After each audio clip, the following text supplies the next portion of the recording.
मला एका मंत्र्याचं इथे कौतुक करावंसं वाटतं. अध्यक्ष महोदय, असं का होतं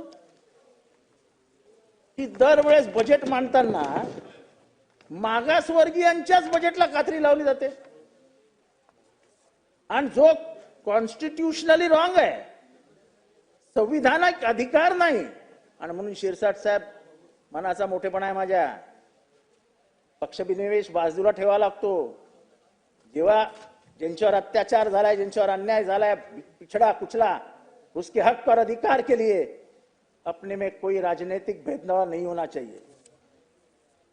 मैं आज दिल की गहराइयों से आपका अभिनंदन करता हूं कि आपने बहुत कड़क मुद्दा उठाया कि तुम मेरा निधी नहीं काट सकते हो, तुम्हारा अधिकार नहीं है.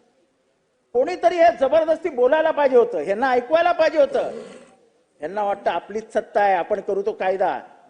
पण मला अभिमान वाटतो की डॉक्टर बाबासाहेब आंबेडकरांच्या एका लेखराने आपल्या समाजाचा निधी मी तुम्हाला कापू देणार नाही ही भूमिका घेतली. या भूमिकेमध्ये आम्ही सगळे तुमच्या बरोबर. धन्यवाद. अरे काय बजेट तुमचं आहे काय? संग्राम. अध्यक्ष मध्ये शेवटच्या मुद्द्यावर येतोय. अध्यक्ष मध्ये कोर्टामध्ये तर मजाच चालू आहे.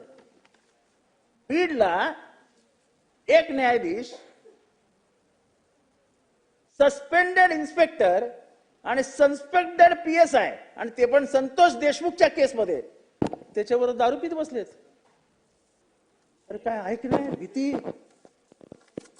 नाशिकमध्ये कोकाटेंना बडतर्फ केला, निवडणूक लागली तर खर्च वाढेल. अरे तुम्हाला काय करायचंय? म्हणजे काय गुन्हेगारांना माफ करणार की काय तुम्ही? म्हणजे कोर्टामध्ये पण जे काय चालू आहे ते काय बरोबर नाही. अध्यक्ष महोदय, चॅरिटी कमिशनर मध्ये तर कोण वालीच नाही हो. आमच्या इथे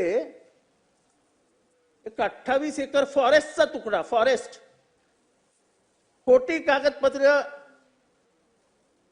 रतनशी प्रेमजी ट्रस्टने दिली आणि त्या महाशयांनी फॉरेस्टची जमीन विकण्याला परवानगी देऊन टाकली.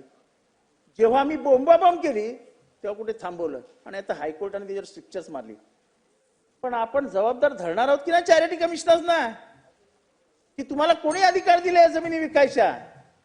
आणि त्यामुळे परिस्थिती दुर्लक्ष झाल्यामुळे अत्यंत गंभीर होत चालली आहे. धन्यवाद. अध्यक्ष महोदय, ओबीसीवर अन्याय होतोय. विद्यार्थ्यांना अजून कपडे, गणवेश मिळायला पैसे मिळत नाहीये. शेवटचे 2 मिनिटं. नाही झालं. ओबीसी शेवटचे 2 मिनिटं. संग्राम जगताप घ्या. शेवटची 2 मिनिटं अध्यक्ष महोदय, शेवटची 2 मिनिटं. अध्यक्ष महोदय, एकीकडे सांगायचं त्यांची वेळ द्या इथे.